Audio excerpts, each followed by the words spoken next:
For large values of the mean lambda, a Poisson distribution resembles a normal distribution.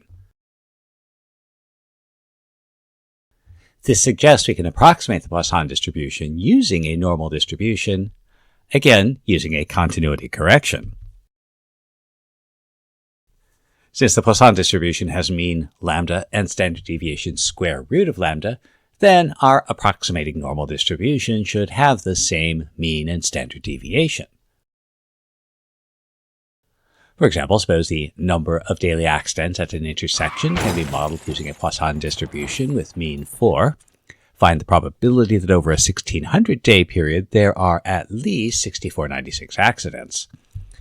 Since the sum of a Poisson distribution is also a Poisson distribution, we can model this using a Poisson distribution where the mean is 4 times 1600, where we want the probability that x is greater than or equal to 6496.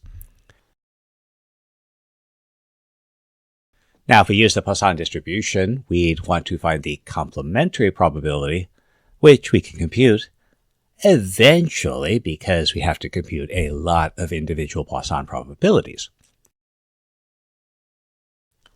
So let's consider the normal approximation. Since this is a Poisson distribution, the variance and the mean are equal. So we can approximate this using a normal distribution with mean and variance. So our approximating normal distribution will have mean 6400 and standard deviation square root 6400, that's 80. Since the number of accidents is a discrete random variable, we should include a continuity correction. Since 6496 is an outcome we want to include everything that's greater than or equal to 6495.5. And so we want to find this probability. We find the z-score.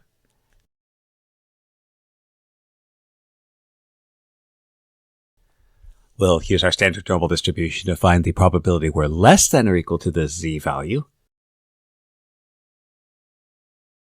And so our complementary probability is what we're looking for. Or let's consider a more complicated example. An insurer models the number of claims using an independent Poisson random variables with a common mean of 16. The insurer selects 64 at random and find the probability that the average number of claims is between 15 and 18. Now, we haven't discussed the probability distribution of a mean. But remember, a problem exists whether or not you know how to solve it. So let's think about this. Since the mean uses the sum of the values, and the sum of Poisson variables is also a Poisson variable, we might be able to work around it. So we do know the Poisson variable for the number of claims, so let xi be the number of claims from the ith group.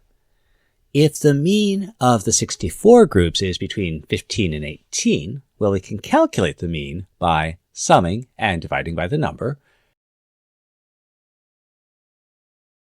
Consequently, if we multiply through by 64, we can convert this into the sum being between two numbers.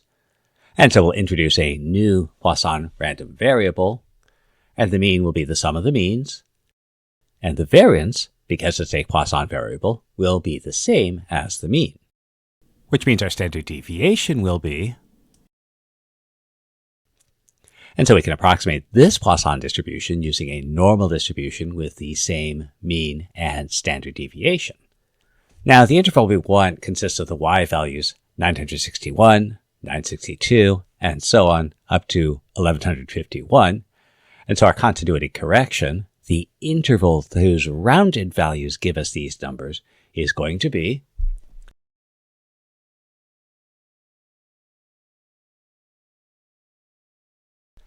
and so we find our z-scores.